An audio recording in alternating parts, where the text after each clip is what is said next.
Welcome. This is Radio Pras.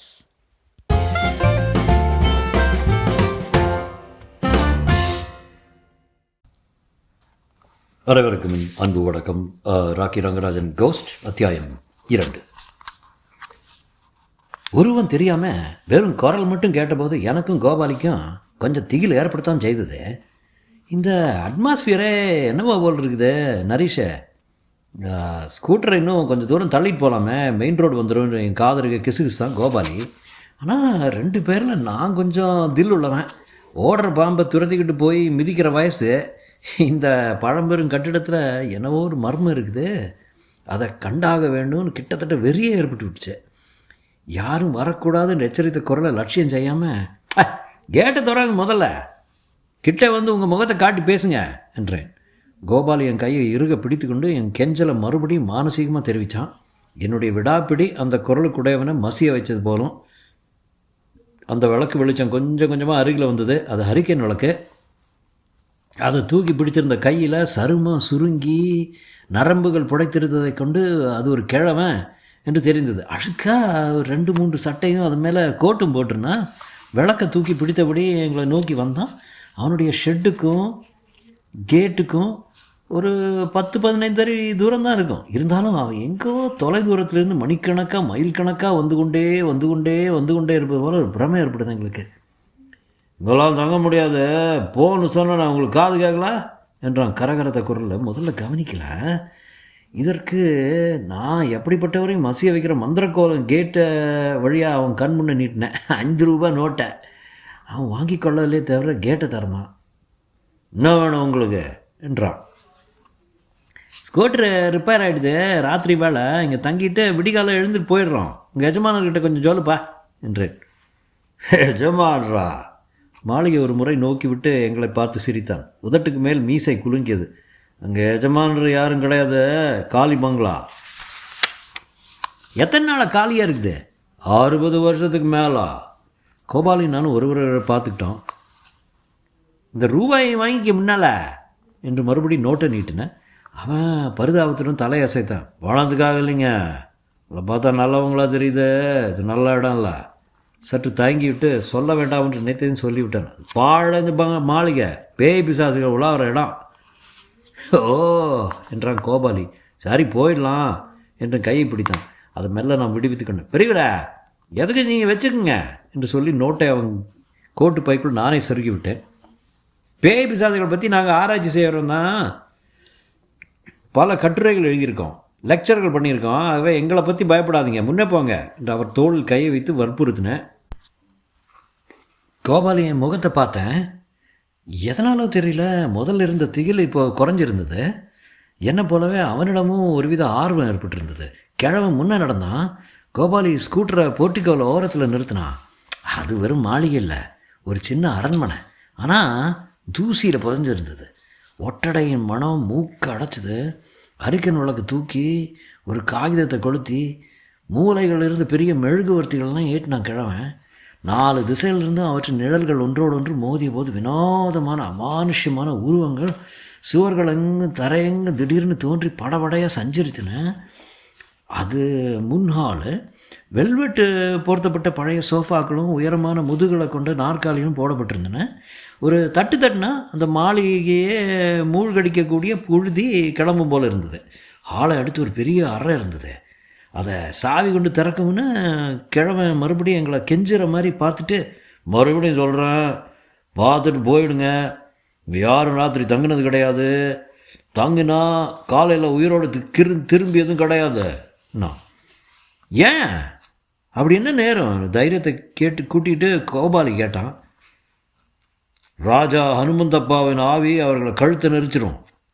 ஒரு வினாடி ஆழ்ந்த நிசப்தம் நிலவியது. எங்கள் மார்பு அடித்துக்கொள்ளும் சப்தமே பிரம்மாண்டமாக கேட்டுது.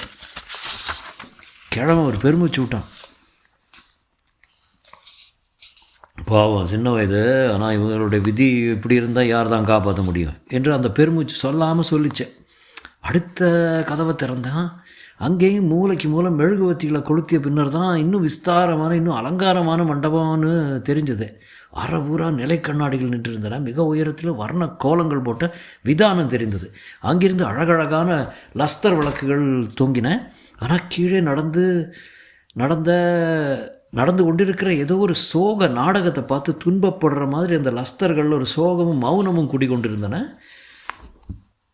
எல்லா சாளரங்களும் கதவுகளும் சாதப்பட்டிருந்தும் ஏர் கண்டிஷன் மாதிரி ஒரு குளிர்ச்சியை உணர்ந்தோம். அந்த குளிர்ச்சி இன்பமாக அனுபவிக்கக்கூடியதாக இல்லாமல் முதுகுத்தண்டில் ஏறிக்கொள்ள சில்லிப்பாக இருந்தது. அந்த பரந்த அறையின் ஓரங்களில் சுவர்களை ஒட்டினா போல் பல்வேறு ஆசனங்கள் போடப்பட்டிருந்தன. கொஞ்சம் உயர்ந்தாக இருந்த ஒரு மேடையில் பழைய சிம்மாசனம் மட்டும் நடுநாயகமாக காணப்பட்டது. எவ்வளவு பழுதாக இருந்த போதிலும் அதன் தோற்றம் பளபளத்தது. முதுகிலும் கைகளிலும் கற்கள் பதிக்கப்பட்டிருந்தன. ராஜா அனுமந்தப்பாவின் சிம்மாதனம் என்றான் வேலைக்கார கிழமை. இதில் உட்கார்ந்தபடியே தான் அவர் இறந்து போனார். அதுக்கப்புறம் யாரும் இதில் உட்கார்ந்தது கிடையாது. அந்த ராஜா எப்போது இறந்து போனார் என்று கோபாலி கேட்டான். என் பாட்டனார் காலத்தில் 150 வருஷத்துக்கு மேலே இருக்கும். இதில் உட்கார்ந்தபடி இறந்து போனார்னு சொன்னீங்க, ஏன் மாறாடப்பா? இல்லை, தற்கொலை செய்து கொண்டார் என்றான் கிழவன் அமைதியாக. எங்கள் இமைகள் ஒரு கணம் படபடக்க மறந்து போய்விட்டது. கொஞ்சம் நேரம் கழித்து ஏன் என்றான் கோபாலி. எனக்கு விவரமாக தெரியாது. ரொம்ப செல்வாக்க இந்த பக்கத்தில் ஆண்டு கொண்டு வந்தாராம். பரம்பரை பெருமை உள்ளவர். ஆந்திர ராஜ்யத்தில் ஒரு ராஜ குடும்பத்தில் அவருக்கு கல்யாணம் நிச்சயம் பண்ணாங்களாம். கல்யாணத்தை கோலாகலமாக நடத்த பிரமாதமாக ஏற்பாடு செய்திருந்தாங்க. அக்கம் பக்கத்து ராஜாக்கள் எல்லோரும் வந்து குழுமி இருந்தாங்க. ஆனால் கல்யாணத்துக்கு முதல் நாள் பெண் காணாமல் போயிடுது. கல்யாணம் பெண்ணா? ஆமாங்க. அவர்களோட ஊரில் யார் மேலேயோ ஆசையாம். அதை இஷ்டத்துக்கு விரோதமாக இந்த கல்யாணம் முடிவு செய்திருந்தாங்களாம். அதனால் கடைசி நிமிஷத்தில் அந்த பெண்ணு வடக்கே எங்கேயோ ஓடி போயிட்டாலாம். இங்கே என்னடான்னா ராஜாக்கள் மேலே ராஜாக்கள் கூடியிருக்காங்க. விஷயத்தை கேள்விப்பட்டு எல்லோரும் சிரித்தாங்களாம். எங்கள் ராஜாவுக்கு ஒரே அவமானமாக போச்சு. அன்று ராத்திரி இந்த சிம்மாசனத்தில் உட்காந்து வாழ்நாள் தன் கழுத்தை தானே வெட்டிக்கிட்டு செத்து விட்டார். காலையில் கதவை திறந்து பார்த்த பிறகு தான் அந்த கோரத்தை எல்லோரும் பார்த்தாங்க. நானும் கோபாலி அந்த வெற்று சிம்மாதனத்தை வைத்து கண் எடுக்காமல் பார்த்தபடி இருந்தான்.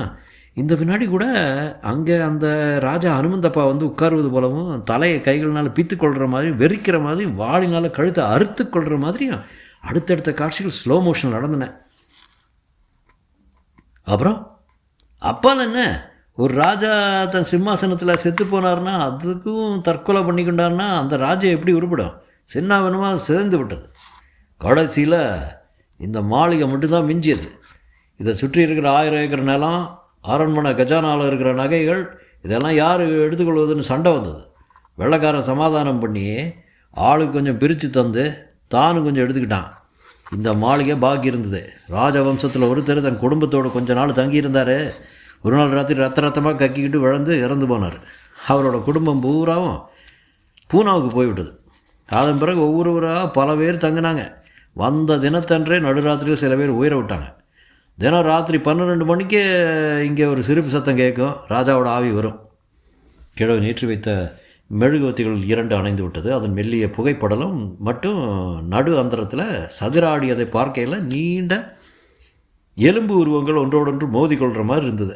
கிழவன் என் கையை பற்றிட்டு, உங்களை பார்த்தா நல்லவங்களாக இருக்குது, சின்ன வயசு, அநியாயமாக உயிரை விடாதீங்க, பார்க்கணுன்னு சொன்னீங்க, பார்த்தாச்சு, புறப்பட்டுருங்க என்றான். கோபாலின் முகத்தை பார்த்தேன்.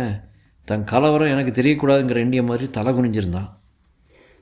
நான் பொய் சொல்லலை. இந்த நரசிம்மஹள்ளி வட்டாரத்தில் யாரை வேணாலும் கேளுங்க, நான் சொன்னது உண்மைன்னு சொல்லுவாங்க என்று கிழவன் கூறிக்கொண்டிருந்த போது, நரசிம்மஹள்ளி நான் சொன்னீங்க என்றான் கோபாலி. ஆமாம், அதுதான் இந்த ஊரோட பேர். ஏங்க, இங்கே ஒரு பிடபிள்யூடி என்ஜினியர் ஆஃபீஸ் வீடு இருக்கிறதுல என்றான். ஆமாங்க, இப்படியே இடது பக்கமாக 2 மைல் போனால் அந்த வீடு வரும் என்றான் கிழவன். கோபாலி கை கடிகாரத்தை பார்த்து கொண்டான். மணி 8:15 தான், அது போயிடலாமே என்ற அரை நம்பிக்கையுடன் என்ன சொன்னாலும் இங்கிருந்து என்னை கிளப்ப முடியாது என்று அவனுக்கு புரிந்து விட்டது. ஆமாங்க, போயிடுங்க என்றான் வேலைக்காரனும். கோபாலி, உனக்கு பயமாக இருந்தால் போ, நான் இருந்து பார்த்துட்டு வர்றேன் என்றேன். கோபாலி பண்பாடுள்ள இளைஞன். என்னை ஆபத்தில் சிக்க வைத்து விட்டு தான் மட்டும் போவதை அவனுக்கு பிடிக்கல. உன்னை விட்டு நான் போக போகிறதில்ல, இந்த இன்ஜினியர் வீட்டுக்கு போய் ஸ்கூட்டரை ஏதாவது ரிப்பேர் பண்ண முடியுமான்னு பார்க்க சொல்கிறேன். ஸ்கூட்டரை சரி செய்து விட்டால் அதிலே வர்றேன், இல்லை விட்டால் நடந்தே திரும்பி வர்றேன். எப்படியும் ஒரு 11 மணிக்குள்ளே வந்துடுவேன். பிஸ்கட் டீ ஏதாவது கிடச்சா கொண்டு வர்றேன். ராத்திரி 2 பேர் இருந்து பார்த்துடலாமே என்றான். அவன் குரலில் உண்மை தோணித்தது. சரி, நீ போயிட்டு வா என்று அவனை அனுப்பி வைத்தேன். வழிகாட்டுவதற்காக வேலைக்கார கிழவன் அவனுடன் சென்றான். நான் சுவரில் மாட்டியிருந்த ஓவியங்களை ஒவ்வொன்றாக பார்த்து கொண்டிருந்தேன். எங்கேயோ ஒரு சுவர் கோழியின் ரீங்காரத்தை தவிர வேறு சத்தம் கேட்கல. எப்போதாவது ஒரு பறவை வேகமாக சிறகடிக்கிற மாதிரி படபடப்பு கேட்கும். மெழுகுவத்திகளின் சுடர் மெல்ல ஆடின. அது மிக நீளமான அறை. உடல் மெலிவதற்காக வாக்கிங் போக விரும்புகிறவர்கள் இங்கே தினம் 50 நடை உலாத்தினால் போதும் என்று எண்ணிக்கொண்டேன். கொஞ்ச நேரம் ஒரு நாற்காலின் முனையில் உட்கார்ந்தேன். நிலைக்கண்ணாடிகளில் என் உருவத்தை பார்த்துக்கிட்டேன். கதவுகளின் பிடிகளை இழுத்து பார்த்தேன். நேரம் ஓடிக்கொண்டே இருந்தது. உயிரில்லாத அந்த மாளிகையில் எங்கேயோ ஒரு கடிகாரம் மட்டும் ஓடிக்கொண்டிருந்தது போலும். எனக்கு தாகமாக இருந்தது. தண்ணீர் ஜாடியில் நீர் இருந்தது. ஆனால் அதை அழுக்க பார்த்ததும் தாகம் போயிடுச்சு. மணி ஒரு 11 அடிப்பது கேட்டது. பிறகு தான் எனக்கு கோபாலி பற்றி ஞாபகம் வந்தது. ஏன் வரல? போன இடத்துல அவனை யாராவது தடுத்து விட்டாங்களா? இல்லை வழியில் ஏதாவது அல்லது போகும்போது ஏதாவது விபத்தா? நிமிடங்களோட எனக்கு இருப்பு கொள்ளலை. கதவை திறந்து கொண்டு வெளியே வந்தேன். பிறகு கேட்டை அடைச்சேன். ஷெட்டுக்குள்ளே வேலைக்கார கிழவன் குரட்டை விட்டு தூங்குற சத்தம் கேட்டது. கிரீச்சென்று கேட்டு திருந்து கொண்டு போது அவன் எழுந்திருக்க காணோம். மெயின் ரோடு எந்த பக்கம் இருக்கும் என்று எண்ணியவாறு கொஞ்சம் தூரம் நடந்திருப்பேன்.